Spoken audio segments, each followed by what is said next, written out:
Einstein is one of the famous scientists.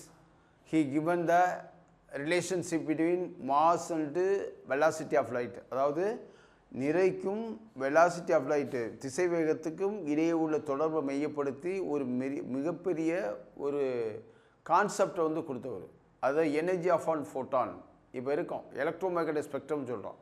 Electromagnetic ஸ்பெக்ட்ரம்னா என்னென்ன race வந்து இருக்குது, ஓகே, அப்போ அதனுடைய எனர்ஜிஸ் வந்து என்ன அப்படின்னு சொல்கிறோம். அப்படின்னு சொல்லும்போது என்ன நடக்கும், எனர்ஜி, ஹவு மச் எனர்ஜி. இப்போ சப்போஸ் ஐ ஆம் வாட் ஹேவிங் எனர்ஜி, நான் வந்து எவ்வளோ எனர்ஜியில் வந்து இருக்கேன், எவ்வளோ எனர்ஜியில் வந்து பேசுகிறேன், இதெல்லாம் வந்து தெரியணும், எனர்ஜின்றது தெரியணும். அப்போ energy of a photon is equal to mc² அப்படின்னு வந்து நம்ம சொல்கிறோம்.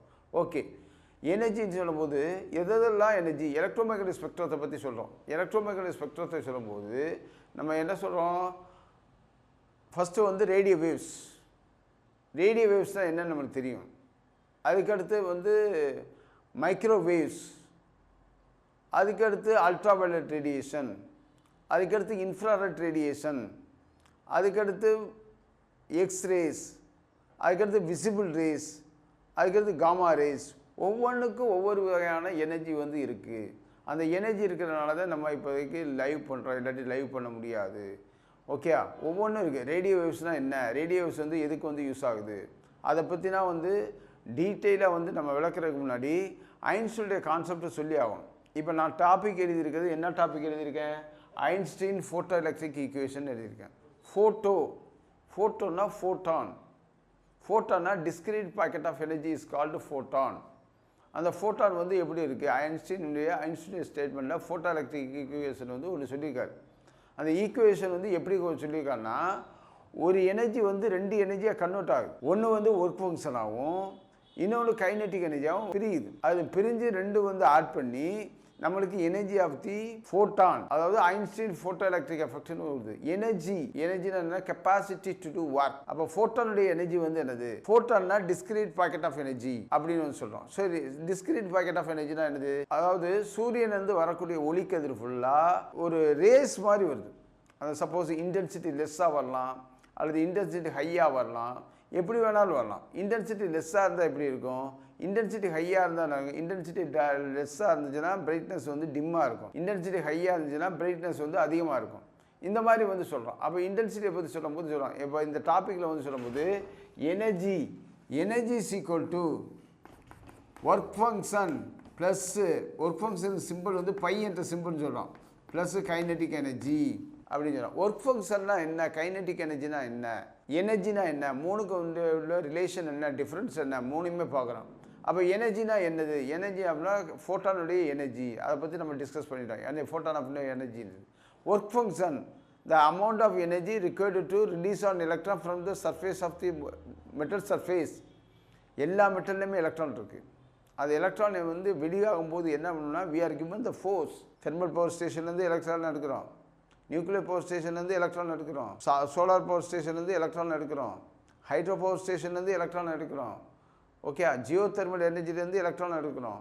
இப்போ நம்ம பீரியாடிக் டேபிளில் இருக்க 118 எலிமெண்ட்ஸ்லேருந்து எல்லா எலிமெண்ட்ஸ்லேயுமே வந்து என்ன இருக்குது, எலக்ட்ரான்ஸ் வந்து இருக்குது. இது நம்ம கிளாஸிஃபை பண்ணியிருக்கோம், 3 விதமாக கிளாஸிஃபை பண்ணியிருக்கோம்.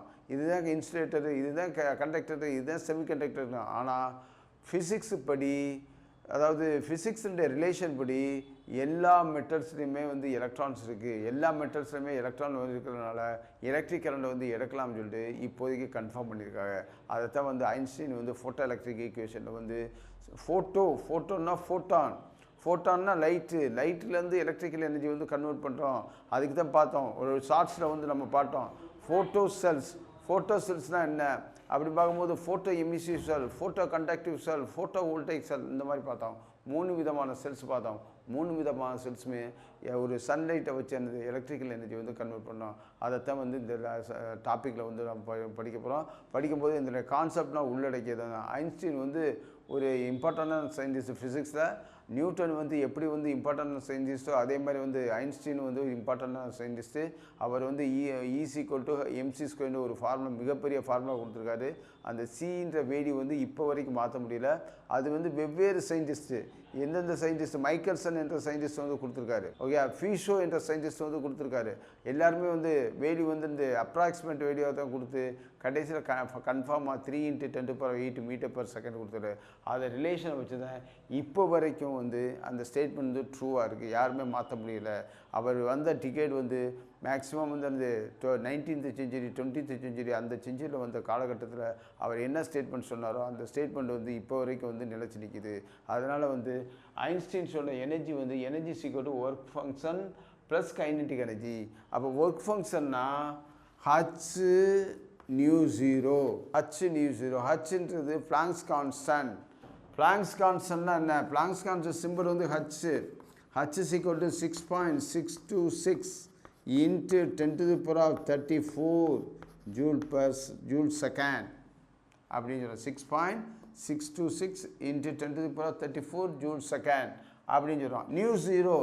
μ0 நம்மளுக்கு தெரியாது, அதுக்கு பேர் தான் த்ரெஷோல்டு ஃப்ரீக்வன்சி. அதை ஷார்ட்ஸில் பார்க்கும்போது த்ரெஷோல்டு ஃப்ரீக்வன்சினா என்னென்னு அதை பார்த்துருக்கோம். Minimum frequency is called threshold frequency அப்படின்னு வந்து சொல்கிறோம். அப்போ h/μ0 அதுதான் வந்து என்ன சொல்கிறோம்? ஒர்க் ஃபங்க்ஷன் சொல்கிறோம். ஓகே, சரி. இப்போ கைனெட்டிக் எனர்ஜி எதுக்காண்டி வருது? கைனெட்டிக் எனர்ஜி சொல்லும்போது அதனுடைய ஃபார்முலா வந்து கைனெட்டிக் எனர்ஜி = 1/2 mv² சொல்கிறோம். இதில் வந்து என்னென்னா எலக்ட்ரான் வந்து ஒரு குறிப்பிட்ட திசையில் வந்து செல்லுது. ஓகே, எல்லா எனர்ஜெட்டிக் ரேஸுமே வந்து ஒரு ஸ்ட்ரெயிட் லைனில் வந்து பாஸ் ஆகும். அப்படி பாஸ் ஆகும்போது அதுக்கு சர்டன் வெலாசிட்டி வந்து இருக்குது. அப்படி வெலாசிட்டி இருந்தால் அது கைனெட்டிக் எனர்ஜி வந்து இருக்கும். அப்போ கைனெட்டிக் எனர்ஜியை வந்து என்ன சொல்கிறோம்? 1/2 mv² வந்து சொல்கிறோம். அதை தான் வந்து கைனெட்டிக் எனர்ஜி வந்து 1/2 mv² சொல்கிறோம். இப்போ வந்து ஒர்க் ஃபங்க்ஷனும் தெரியும், கைனெட்டிக் எனர்ஜியும் தெரியும். அப்போ எனர்ஜி வந்து ரெண்டாக கன்வெர்ட் ஆகுது. ஒன்று ஒர்க் ஃபங்க்ஷனு, இன்னொன்று கைனெட்டிக் எனர்ஜியாக வந்து நம்மளுக்கு கிடைக்குது. அப்போ ஒர்க் ஃபங்க்ஷன் போக அதாவது பார்ட் ஆஃப் தி எனர்ஜி தான் கைனெட்டிக் எனர்ஜியாக வருது. இது 100% எனர்ஜியில் வந்து 60% எனர்ஜி வந்து ஒர்க் ஃபங்க்ஷன் ஆகும், ரிமைனிங் 40% எனர்ஜி வந்து கைனெட்டிக் எனர்ஜியாக கன்வெர்ட் ஆகுது. அதுதான் சொல்கிறோம், energy is converted into the work function and the kinetic energy. அப்போ எனர்ஜியோட ஃபார்முலா என்ன? Energy = h/μ.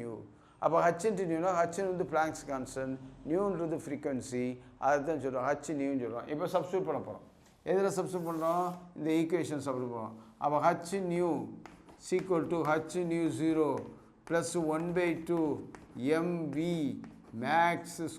மேக்ஸ்னா மேக்ஸிமம் ஸ்கொயர்னு சொல்கிறோம். 1/2 கைனெட்டிக் எனர்ஜி ஃபார்முலா வந்து 1/2 mv².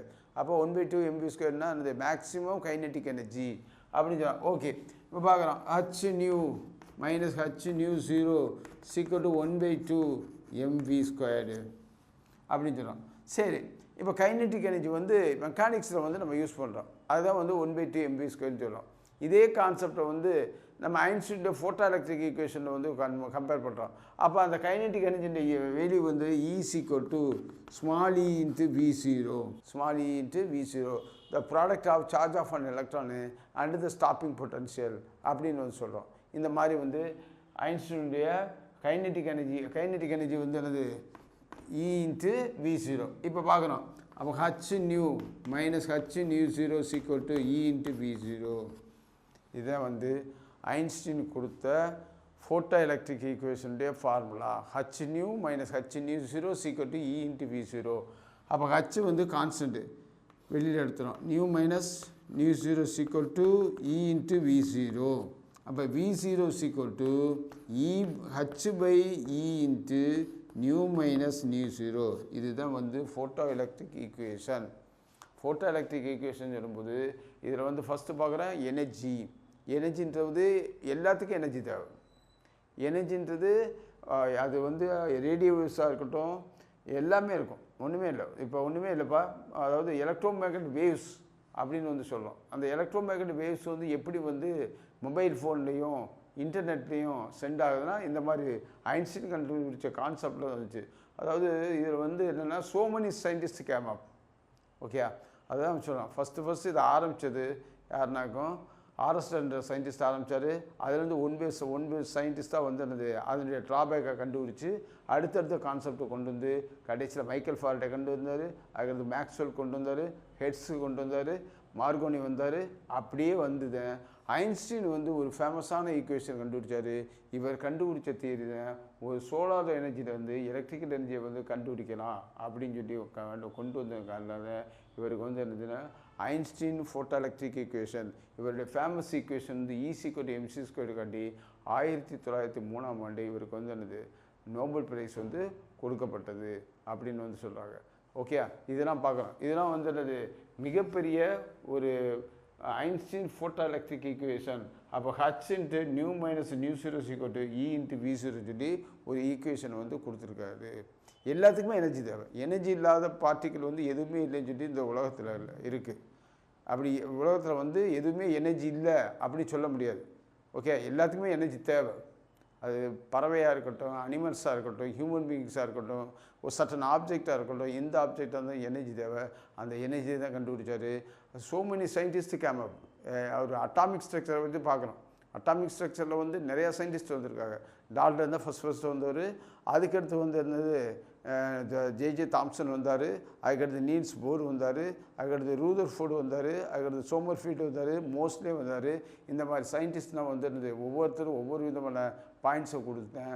கடைசியில் வந்து எலக்ட்ரான் வந்து எல்லா இடத்துலையும் இருக்குது. எலக்ட்ரான் வந்து சர்க்குலர் ஆர்பிட்டை சுற்றுதா, எலிப்டிக்கல் ஆர்பிட்டை சுற்றுதா, இந்த டிஸ்கஷன் வந்து இன்னமும் நடந்துக்கிட்டு இருக்குது, இன்னமும் போய்கிட்டு இருக்குது. இந்த தியரி தான் ஒவ்வொரு தியரி வந்து ஒவ்வொரு, அதாவது இப்போ டால்டன் சொன்னது இன்டிவிசிபிள்னு சொன்னார். அதுக்கடுத்து வந்து சயின்டிஸ்ட் வந்து என்னது வெவ்வேறு கான்செப்டை சொல்லி கடைசியில் வந்து ஐன்ஸ்டீன் வந்து ஃபோட்டோ எலக்ட்ரிக் ஈக்குவேஷன் சொல்லி ஃபோட்டான்னா ஃபோட்டான்ற போது நம்ம சொல்கிறோம் லைட்டுன்னு சொல்கிறோம். லைட்டிலேருந்து எலக்ட்ரிக்கல் எனர்ஜி அப்படின்னு உருவாக்க முடியும். எல்லாமே வந்துருக்கு. இப்போ நம்ம சோலார் செல்லுன்னு சொல்கிறோம். சோலார் செல் வந்து இந்த ஃபோட்டோ எலக்ட்ரிக் ஈக்குவேஷனில் ஒரு பார்ட்டு தான். சோலார் செல்லில் வந்து என்னது சீசியம் இருக்கும். சீசியம் வந்து ஒரு மெட்டீரியல் இருக்கும்.